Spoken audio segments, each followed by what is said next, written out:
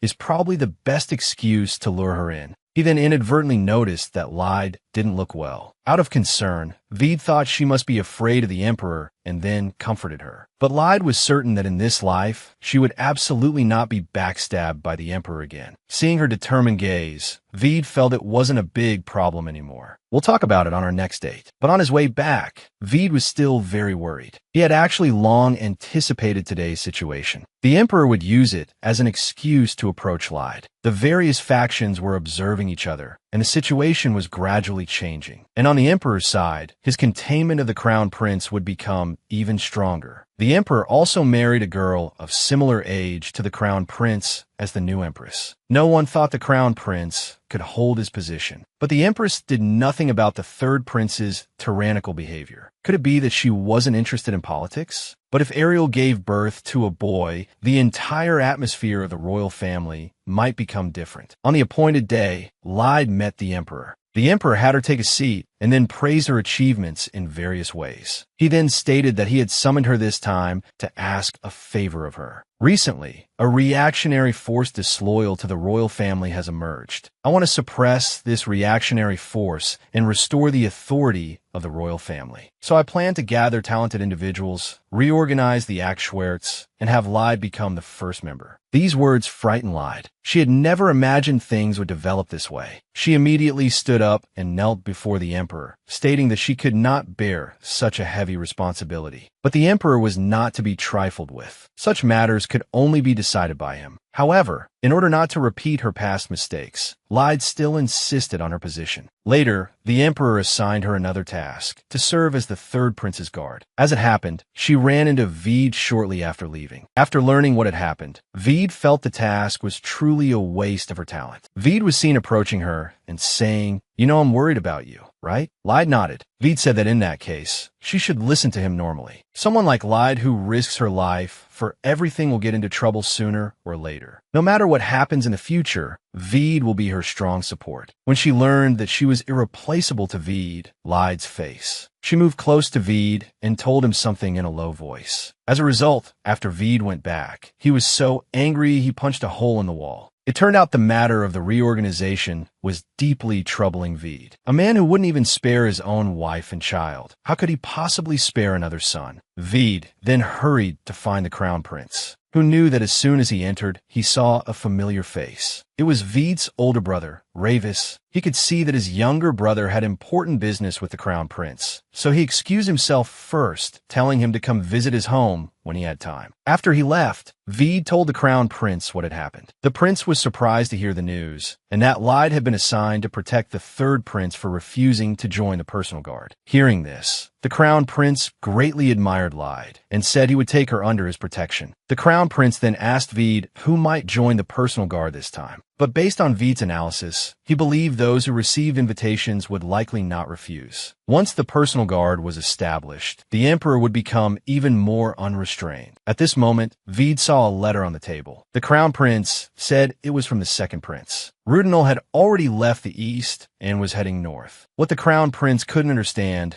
was why Rudinal would choose to conduct an inspection in winter. The roads were treacherous and the risk of death was high. He had wanted to send knights as the second prince's personal guards, but the emperor never agreed. At this, the crown prince gave a cold laugh, putting his own son in danger while he's busy building a personal guard. How ridiculous. This time, no matter what the emperor is plotting, I will absolutely not let him have his way again. Now we've joined forces with the West, that should keep the emperor busy for a while. The crown prince then asked Veid to take care of Ariel. Her due date was approaching, and he didn't have time to look after her. Not long after, Ariel saw the rare guest arrive and asked Veid how he was doing. After the two chatted about family matters, Ariel got to the point, asking what he and the crown prince had talked about. Veid thought his cousin was as sharp as ever, so he told her about the emperor's matter. The crown princess's mind turned, and she had Veid bring Lyde over. In just a few seconds, Lyde appeared before Ariel. Ariel then asked Lyde if she was going to be the third prince's guard. If so, she would soon be able to meet the empress. But she had never met her in person, and the third prince's character was known to everyone in the palace. Yet the empress took no action. She didn't understand the empress's thoughts before, but now that she was about to become a mother herself, she could understand the reason for the empress's actions. When the empress was young, she came to a strange country, suffered a lot, and had many worries. Although she seems indifferent to everything, it's actually to protect the thing she cherishes. Ariel told Lyde not to forget that the empress is a very strong person. Ariel then started to gossip. She felt that she and Veid got along well and thought Lyde could be entrusted to her younger brother. If it were in the past, Lyde would have to consider it herself, but they had been through so much. She felt she could entrust herself to Veid. Ariel then wanted to entrust Veid to her. She could see that Veid considered Lyde very important, and Lyde also agreed to Ariel's request. Returning home, Syria had dinner ready for her, but Lyde kept asking if any letters had arrived, because the day she had promised Akana she would return was getting closer and closer. Over at the ice tower, Akana was grumbling, dissatisfied that his master wouldn't give him a commission. Scat turned and told him sternly, "Isn't it all because of you? All day you think about taking your appointment and leaving the ice tower. That's why I've been delaying. If you want to go out with powerful magic, you must bear the corresponding responsibility. Once the restrictions on magicians are lifted, magic will inevitably be used and then discarded by the rich and powerful. There are such cases in history. But whether Akana could ultimately be appointed as a magician was up to the old magicians. He could only wait for them to finish their final review. After hearing this, Akana's mood soured. He didn't know how much longer he would have to wait. Besides, he had promised Lyde he would be back before spring. As the most tyrannical prince in the entire empire, throwing plates at servants was a common occurrence for him. Even when the most intelligent and capable people in the empire were chosen to be his tutor, a lesson would never last more than 5 minutes. He even once demanded his knights to imitate dogs. For a knight, there was no task more terrifying than guarding the third prince. Unexpectedly, on Lyde's first day of work, On was about to hit her with a bucket. But Lyde was no pushover. With a dodge, she left On dizzy. The sharp-eyed Lyde immediately saw the legendary empress and hurried forward to salute. But the third prince, having suffered such an insult, went up to the empress to complain. He started whining and acting spoiled, but the empress pushed him away, stating it was all the emperor's arrangement. She said she had other matters to attend to and took her leave. Not long after, On kept throwing things at Lyde. What angered him the most was that not a single one hit her. Just then, the tutor cautiously indicated that it was time for class. Who knew that On would just storm out the door? Meanwhile, in the prince's courtyard, On was on edge, thinking that Fool wouldn't follow him. However, speak of the devil, Lyde was already standing behind him with her hands behind her back. On jumped, thinking she was going to drag him back to his studies. But Lyde explained that she was just his guard and had no reason to make him study. It was then that On realized this person was a bit strange. He felt like he would be led by the nose by Lyde. Just as he was about to slip away again, Lyde looked at the time and announced that her shift was over. It was time to get off work. She then turned and left, leaving the third prince standing there dumbfounded. In his heart, he still felt that woman was very strange. Meanwhile, Lyde, who was off duty, ran into Morris on the road. The two of them showed some concern for each other. After Lyde finished recounting her experiences of the day, Morris broke out in a cold sweat. However, it was nothing to Lyde. Just as the two were talking and laughing, a person appeared ahead of them. This person was none other than Marshal Veed. When he saw Morris, he recalled that he was the young man who had been talking and laughing with Lyde at the ball. But without thinking too much about it, he showed his concern for Lyde, fussing over her. But as the two of them spoke, Lyde didn't forget to introduce them to each other. Then, Lyde told them to chat first while she went to clock out. After she left, the atmosphere instantly grew quiet. As it turned out, they hadn't even exchanged a few words before the atmosphere became even more awkward. Before long, Lyde returned. Seeing this scene, she figured the atmosphere was strangely tense. It must be because of that incident last time, so she went up and told Veed to apologize to Morris. Veed then laughed awkwardly and asked what she was talking about. Lyde, while telling Veed to kneel, explained that at the ball, he had presumptuously pulled her away without asking how Morris felt. At this, Morris hurriedly tried to smooth things over, saying it was a trivial matter not worth mentioning. Afterwards, they all prepared to leave. On the way, Morris mentioned that he was preparing to join the First Night Order. Upon hearing this news, Lyde gave him a round of encouragement. After all, Morris had also sought her out when she was going through her own ordeal. After a round of mutual encouragement, the two went hand in hand to get lunch. At this time, at the Second Night Order's training grounds, Ark was training passionately. During a break, Ark heard that Morris's older brother was coming to the Imperial capital to receive his title. But Morris said he had to focus on his exam and didn't have time to attend his big brother's title ceremony. Hearing this, Ark felt that he also wanted to take the First Night Order's exam. The two hit it off immediately and decided to prepare seriously together. The next day, Lyde, on her 8 a.m. shift, asked On, "Aren't you bored?" On was very impatient. "What? If I'm bored, are you going to do something for me?" But it was clear Lyde wasn't going to proactively do anything. On was curious how Lyde wasn't cold, dressed so thinly. But when he learned that Lyde was a mana-master and didn't feel the cold, On got excited. He wanted Lyde to prove it to him.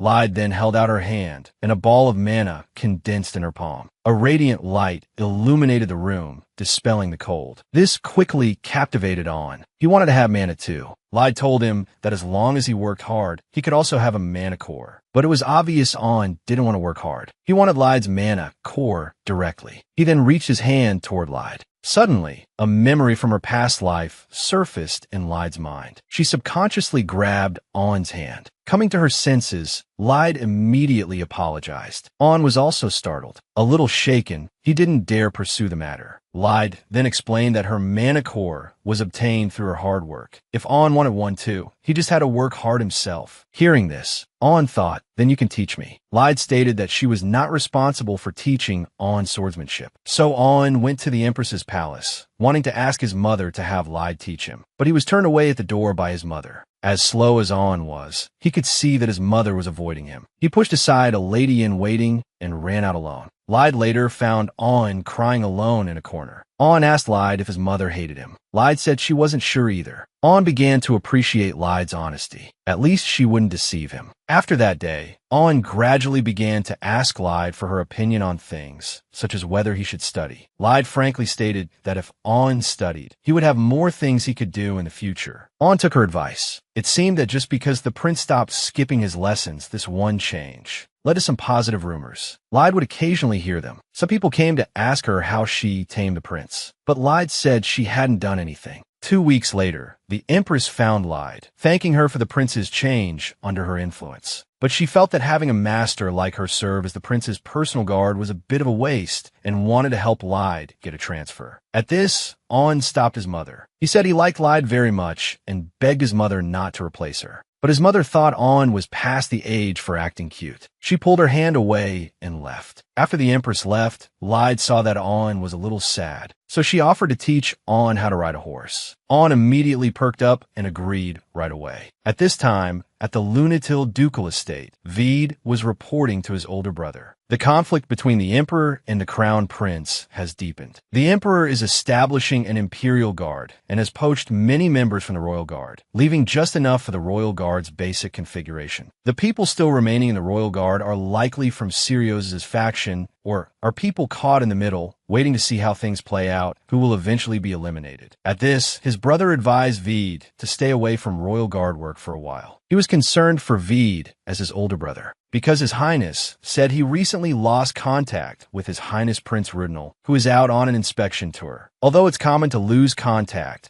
due to avalanches during winter inspections, I have a bad feeling. If the prince is really missing, it's definitely not an accident. He advised Vede not to participate in the search. But Vede appeared very relaxed, telling his brother not to worry. He wasn't the captain of the royal guard for nothing. Then, his brother suddenly became curious about Vede's love life. He even thoughtfully offered to introduce Vede to someone. Vede told his brother to cut it out, saying that he already had someone he liked. This made his brother even more curious, who hurriedly asked for a name, address, and date of birth. Vede had no choice but to flee, leaving the place. After leaving home, Vede, in his carriage, couldn't help but recall his brother's recent question. Lyde's face naturally appeared in his mind, but he immediately shook his head. Now is not the time to be thinking about such things, because once the Imperial Guard held its inauguration ceremony, a purge would sooner or later follow. That was obvious. Half of the people in the First Royal Guard had gone to the Imperial Guard. Vede could only do his best to protect the people who were left. A few days later, at the Crown Prince's palace, as expected, Vede received a mission from the Crown Prince to rescue Prince Rudnell. They had investigated. There had been no avalanches in the Talon territory recently. Moreover, Viscount Adeline had arranged a guide for the prince. This gave the Crown Prince a bad feeling, but he couldn't let His Majesty know that he had received this intelligence. The person pulling the strings behind the scenes could be His Majesty. Vede understood. This meant he had to go to the north alone to search for Prince Rudnell. He believed that only Vede could accomplish this task. Vede accepted, although he felt a little sorry toward his brother. How could he betray the trust the Crown Prince had placed in him? In the First Royal Guard office, Vede, apparently using the excuse of having contracted the Western flu, handed his work over to the vice captain. The vice captain, in turn, was concerned about Lyde, who had gone to the west with Vede. Lyde, however, said she was fine, but the vice captain still requested that Lyde rest for the time being. At the same time, he informed her that the emperor had given an order. She no longer needed to serve as the prince's guard. The vice captain then went to handle his work. Afterwards, Lyde went to see On. On was very happy to see Lyde. He quickly ran up to hug Lyde, showing off that he had finished all his homework for the day. But Lyde was there to tell him that she might be sick and was in the incubation period. Therefore, Night Tal would be taking her place as the prince's guard for the time being. On was very dejected to learn this, but after Lyde promised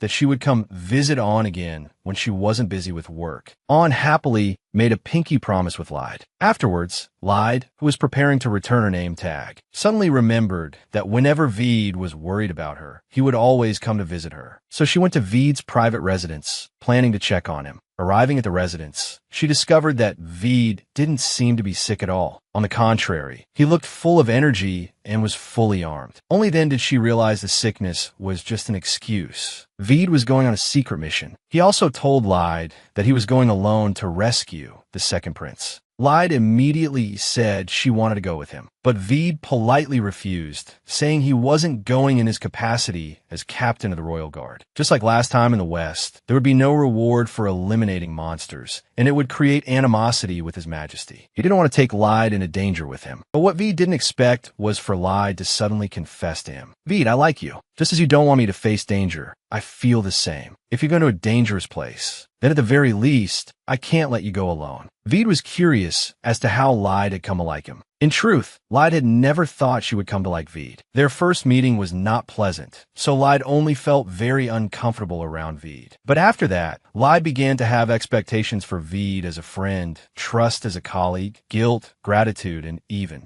the desire to rely on him. Only then did she realize how she truly saw Veed, just as Veed gradually thought that things were developing in the direction he imagined. Lyde, however, said, "This is probably what's called being best friends, right?" The abrupt sentence turned Veed into a cold corpse. Although he was heartbroken, Veed still said he was fine. He also agreed to Lyde's request to meet at 2 a.m. under the last streetlight in District 3. Soon, the early morning arrived. Lyde arrived as promised and saw Veed, all packed and ready to go. Both of them had disguised their features. Afterwards, the two of them traveled with a merchant caravan. During a break, Veed leaned against Lyde. Lyde wasn't sure what this feeling was. She only felt a tickle in her heart and was very happy. Following the caravan, the two arrived at a small town. Because they had to change carriages multiple times the next day, they needed to rest early. But they didn't expect that the rooms here were even more run down than in the West. Not only was there just a mattress, but there was also only one stove. At this, Lyde asked Veed if he wanted to sleep with her. Although Veed was very tempted, respecting the code of chivalry, he hurriedly refused. In the end, Veed decided to sleep by the door. Looking at Lyde sleeping soundly before him, Veed wondered if she even saw him as a man at all. The ice tower. Arcana couldn't stand it anymore. If his teacher told him again today to just wait obediently for the elders to approve his appointment, he would immediately rush into the elders' meeting room. His teacher had no choice but to explain helplessly. Outside the ice tower, there are some people called the laggards. They are a special group of magicians who wander the outside world. The powers of magicians and mana users have similarities. Some magicians who were active outside the ice tower and came into contact with mana users began to covet the power of mana. The energy of mana users comes from their mana cores. Those magicians researched a method to absorb the power of mana cores and intended to put into action. Although they were discovered and stopped by the elder magicians of the ice tower, and their plan ultimately failed, a small number of people who participated in that plan escaped the ice tower and went into hiding. They concealed their tracks. But after that, cases of magicians who left the ice tower losing contact became frequent. So the elders determined that the organization was still being passed down. They call them the laggards, but they still have not grasped what kind of goals they have or where they are active. This is why the elders won't let you go. Arcana, however, felt that if they didn't plan to go out and investigate,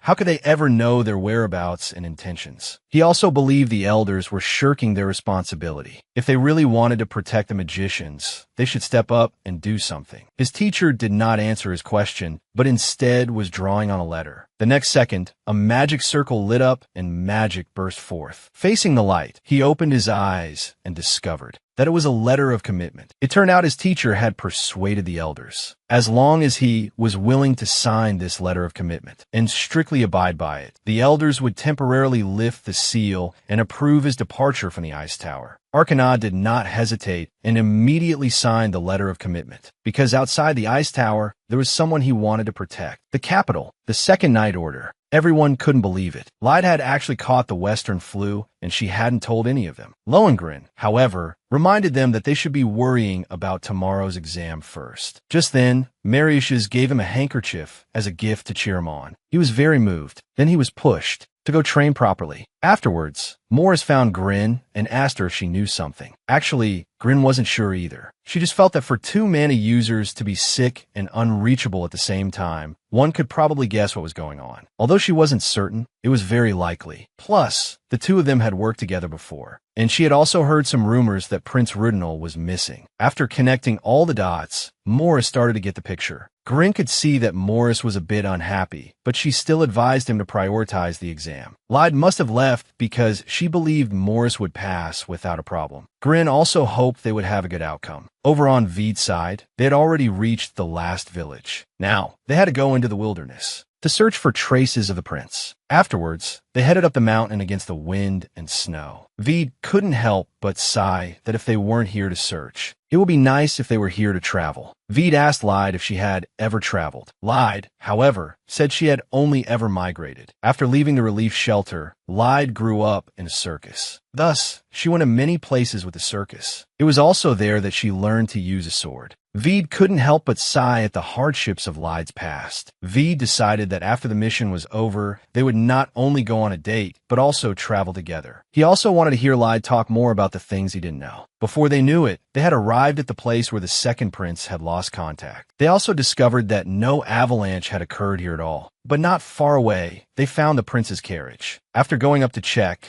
Veed discovered that there were indeed bodies in the carriage, but they were all attendants. The prince was not here, and Lyde discovered the body of a horse, its neck severed by a single slash. With this level of skill and power, even if it wasn't a mana user, it likely wasn't an ordinary assassin. But they found nothing else. The two decided to continue searching the vicinity. By nightfall, the two still hadn't found any more clues. The attack on the carriage must have happened a long time ago, so it was difficult to track. At this point, Veed asked Lyde if she knew Prince Rudinal. Lyde recalled her past life. Prince Rudinal, along with her, had been framed for the crime of assassinating the crown prince. But Lyde couldn't quite recall what kind of expression the prince had when they were accused. Afterwards, the two began to talk about the royal family secrets. The current emperor ascended the throne when he was 10 years old. Because he was so young when he took the throne, the Empress Dowager had to rule as regent. At that time, the power was in the hands of the Empress Dowager. All the nobles paid His Majesty no mind. The Empress Dowager also deliberately condoned this atmosphere. So at that time, His Majesty had, you could say, almost no political presence. But today's emperor wields unprecedented power. At the age of 16, His Majesty married the late empress. They had a child soon after the marriage. After that, he gradually took back the power that had been seized by the Empress Dowager and consolidated his own faction. The problem was, even though he had taken back power, His Majesty still wanted to continue strengthening his own power. He even went so far as to fear that his capable son would take his power, and so he personally killed the crown prince, who had no flaws whatsoever. And because of this, the late empress's health was broken. She passed away not long after giving birth to Prince Rudinal. It is said that after the late empress gave birth, not a single imperial physician went to the empress's palace to look after her. It seems His Majesty deliberately did not send any physicians. To think that in her past life, she knew nothing and had unhesitatingly helped a tyrant, regarding such a person as her lord and serving him with loyalty. Lyde felt extremely ashamed and remorseful. Veed found it hard not to suspect that the emperor had plotted against the prince. Perhaps the emperor wanted to weaken the crown prince's faction by eliminating Prince Rudinal. After all, if the crown prince couldn't even protect those closest to him, he would likely lose the trust of his allies. At this point, Lyde suddenly asked about Veed's brother, because she had heard that due to the succession of the title, the relationship between the two brothers could be very tense. Veed, however, said his brother was a very good person, both when they were young and now. He doted on him. When he was a child, Veed was taught that he couldn't be more outstanding than his brother, but swordsmanship was the only exception. That's why he came to love swordsmanship. And when Veed became a swordmaster, his brother was even happier than he was. It was then that he felt he had found his place through swordsmanship. He was very happy. Lyde strongly agreed with Veed's words. As long as she picked up a sword, all the other problems that troubled her would disappear. When she learned swordsmanship, her skills continuously improved, and she was finally recognized. Lyde found her place. The two, having found a point of similarity, looked at each other and smiled. On the second day of tracking, unlike the day before, the traces of Prince Rudinal became clearer and clearer. They also found the bodies of royal guard members. And the clearer the traces became, the more silent Veed grew, and the smile on his face appeared less and less. They discovered that even swords had been cut, and the breaks were very clean. This indicated that a mana user was involved in this incident. As they tracked deeper, they discovered something very strange. The prince seemed to have fled in such a hurry that he had no time to erase his tracks. Then they discovered a bridge. Normally, someone being pursued who passed this way would definitely cut the ropes. Just then, a scream was heard. The two recognized it as the prince's voice. And in front of the prince was an armor-like creature walking toward him. The next second, Veed arrived, his sword striking the armor's neck. But the result, which felt like he had hit it and yet hadn't, surprised him. At this moment, the prince warned, "That thing isn't human. Lyde also rushed over and split the armor's head with one slash. But it was obvious there was nothing inside. Even without a head, it could continue to fight. Both of them were shocked by this thing, but Lyde quickly regained her composure. If it could still move after its head was cut off, then she would just cut its body as well. A slash imbued with mana fell, and the armor was split in two. It finally collapsed to the ground. The three of them breathed a sigh of relief. Seeing the prince was unharmed, Veed suggested they leave this place first. At this moment, Lyde wanted to say they should take a fragment back as evidence. But just then, Veed was shocked to discover that the armor, which had been cut in half, was moving once again. The armor raised its long sword, about to attack Lyde. Lyde was already too late to draw her sword. In the nick of time, a mass of black energy rushed over, grabbing Lyde and dodging the blow. But when Lyde opened her eyes again, she found she couldn't see. On her eyes and hands was blood, and the blood wasn't Lyde's. It was Veed's. Veed slowly got up. His arm wasn't broken, but it was injured to the bone. It might have to be amputated. But before that, he had to take care of this thing. Lyde was enraged too. She drew her long sword and launched a fierce assault on the armor. Although the armor shattered to the ground, the next second, the pieces gathered once more, reassembled, and regenerated. Veed discovered that although the armor was cut into fragments, its regeneration speed was actually faster. Even though Lyde and Veed were stronger, if it kept regenerating, Veed then made a decision. He told Lyde to help him rescue the prince. After all, this mission wasn't about winning the battle. He then gave an order for Lyde to protect the prince. Lyde was very reluctant, but under Veed's persuasion, she still went to the prince's side. And at this moment, Veed had already prepared himself to die here. But he couldn't help but remember the scene of Lyde saying she liked him. He felt a sense of relief. If he was to die protecting the person he liked, then that was quite a fitting end for a knight. He didn't care if this armor regenerated or was immortal, because he was going to turn the armor to ash, so that not a single fragment that could regenerate could be found. A violent impact shattered the silence of the snowy mountain. As the swirling snow settled, it revealed Veed lying on the ground. The risk of this move was far greater than he had imagined. In the end, he wasn't able to let Lyde see his heroic figure. He felt extremely annoyed. In this state of mind, Veed closed his eyes. But the next second, he was woken by a call. It was Lyde. It turned out the prince had ordered her to find Veed. The prince's order was more important than his. Afterwards, Lyde injected mana into Veed's cracked mana core. After simply bandaging Veed, she carried him on her back, preparing to go down the mountain for treatment. Finally, they arrived in front of the bridge. The prince told them to hurry over. Halfway there, Lyde realized that the prince wasn't injured at all, but that was an opponent that had given both of them a hard time. Yet the prince had survived without a single guard. At this moment, Lyde noticed the prince was muttering something, and his lips were forming the words, "Must kill them." It was then that Lyde realized something was wrong and immediately ran forward. But the prince's dagger was already raised. With one slash, Lyde, along with the suspension bridge, fell. As the two of them plummeted downwards, Veed told Lyde to use her mana to envelop herself. But Lyde insisted on enveloping them both together. But she didn't have enough mana. In the nick of time, a magic circle lit up. The two were enveloped by magic and survived. And the person who saved them was none other than Arcana, who had left the ice tower. Lyde was extremely grateful and hugged Arcana. At the same time, she begged Arcana to save Veed. Arcana told Lyde not to worry. As long as it was a wish from his dear knight, no matter what it was, he would make it come true for her. Then, with a flash of magic, Veed was fully restored. Lyde threw herself at him, crying a river of tears. She had thought Veed was going to die there. Veed quickly comforted her. Wasn't he all better now? It turned out that after Arcana left the ice tower, he went to Lyde's home, only to be told that Lyde had been out for 2 weeks and hadn't contacted her family. He was very worried, so he used a target teleportation spell. Although it was very dangerous, judging from the result, he was right to do so. Afterwards, they told Arcana what had happened here. Then they returned to the ruins of the armor. Arcana found a mana core embedded in the sword's hilt. Someone had embedded a removed mana core into the sword and used the sword to channel mana to the armor to control it. That's why it would continuously regenerate and fight until the mana core was destroyed. And the controller was someone else. And the controller, even if not nearby, could control it remotely through something like a crystal ball. At this point, Arcana suddenly asked what they planned to do with the prince. Veed felt a headache coming on. This problem was probably not that simple. Lyde speculated that it was very likely His Majesty who had ordered him to do this. She said there was something she wanted to tell the two of them. Arcana, however, felt it would be better to talk somewhere else. He then cast a spell, and in the blink of an eye, they were in the capital at the Viramud private residence. And Arcana, due to consuming a large amount of magic in a short time, was a bit dizzy. Seeing that everyone was in bad shape, Veed suggested they take a bath and rest for a while before talking. When Lyde came out after her bath, she found Arcana was already waiting there. Sigli then took the opportunity to ask about the pact. He could use magic even after leaving the ice tower. Had he become a magician? Arcana told Sigli the truth, that his appointment had been postponed and the elders had proposed some conditions, but his seal had been released. But he said that even if he couldn't be formally appointed, he was Sigli's magician. He was satisfied with that. Just then, Veed also came out. Afterward, the three of them sat down. They also asked about what Sigli wanted to say. Who would have known that what Sigli wanted to say was to confess to them that she was from 5 years in the future, and everything that happened to the Sigli of her previous life. She felt that her former self had done many things wrong and caused losses for many people. She was once again lost in regret. Fortunately, the two of them accepted it and comforted Sigli, thanking her for telling them. After hearing this, Arcana had some theories. With a massive energy source like a spiritual power core, returning to the past wouldn't be a difficult feat. Just as knights possess spiritual power cores, magicians possess something called a ring. Similar to a spiritual power core, magical power is also finite. The amount of magical power each magician can store also differs. Therefore, using large-scale magic indefinitely is nearly impossible. However, a long time ago, a magician discovered a way to break this limitation, and that was to absorb the power of spiritual power cores. Although those magicians were discovered by the Ice Tower in the middle of their conspiracy and were unable to carry out their plan.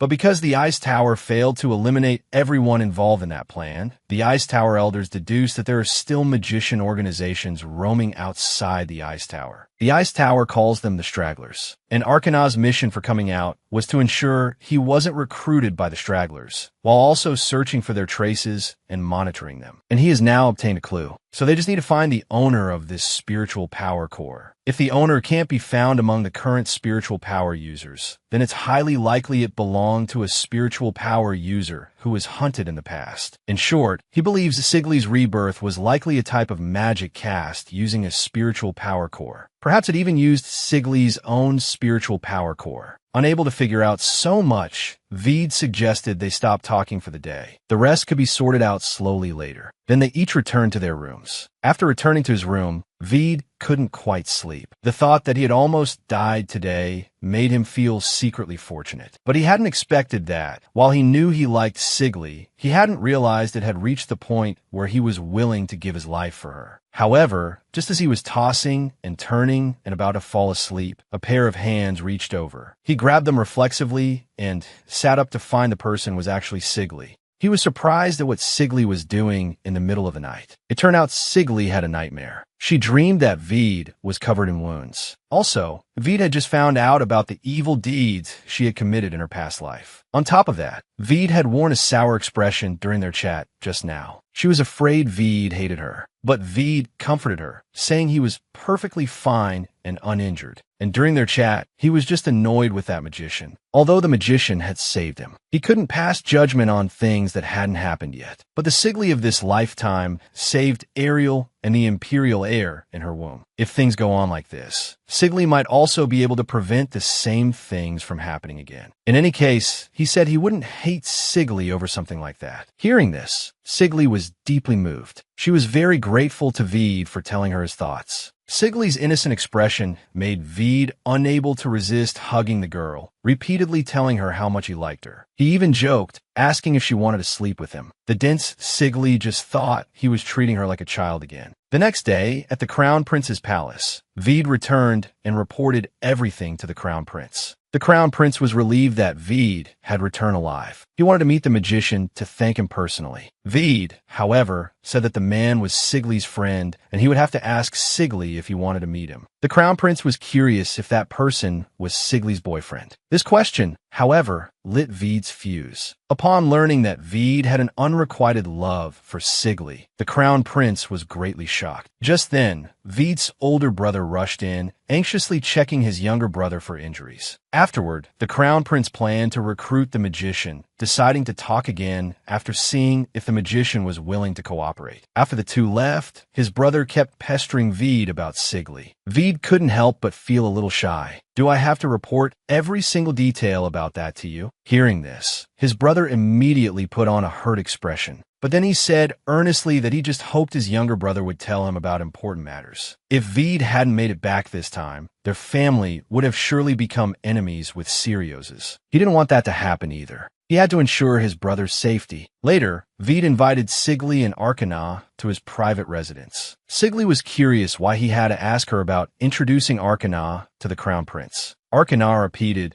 that it was because he was Sigley's exclusive magician. He wouldn't meet anyone not introduced by her. Afterward, with Sigley's consent, Arkana decided to meet the Crown Prince. But before that, he was going to see Syria. But as Vede was seeing Arkana out, Arkana asked him, "If I asked you to give up on Sigley to repay the favor of me, healing your arm and eye, what would you do?" Vede answered with a contemptuous smile, "Then you can just take my arm and eye back." Arkana had already anticipated this answer, but he wouldn't take back Vede's eye and arm, because that was Sigley's request. But if Vede continued to put Sigley in danger, he wouldn't just stand by and watch. And Arkana wouldn't give up either, because he had already promised to offer even his soul to Sigley. Syria was very worried about Miss Sigley, but after learning that Sigley was unharmed, she finally relaxed. Then she grabbed Arkana. It turned out she had recently learned many methods for making delicious food, and she had always wanted to cook for her brother. After receiving her brother's praise, Syria was overjoyed. She was extremely grateful to Sigley. If it weren't for Sigley, she would never have even dared to dream of cooking. So she was determined to become a real chef. That's right. If it weren't for Sigley, Syria probably wouldn't be able to smile so happily. But when he was back with Sigley, Arkana suddenly mentioned that he and his sister were the children of serfs. But runaway serfs were considered criminals. After their parents were discovered by the Lord, they were brutally murdered. That Lord was just like the Count who had kidnapped Syria before. A piece of trash who treated people like toys. Wanting to protect his sister from the Lord's abuse, he chose to go to the ice tower. He was rejected, but he waited resolutely at the gate for a whole night. Finally, his teacher came out. She accepted Arkana, but she demanded that he give up on revenge. Although he was reluctant, he agreed for his sister's sake. But in the end, he nearly lost Syria during the final process of becoming a magician. It was thanks to Sigley's rescue.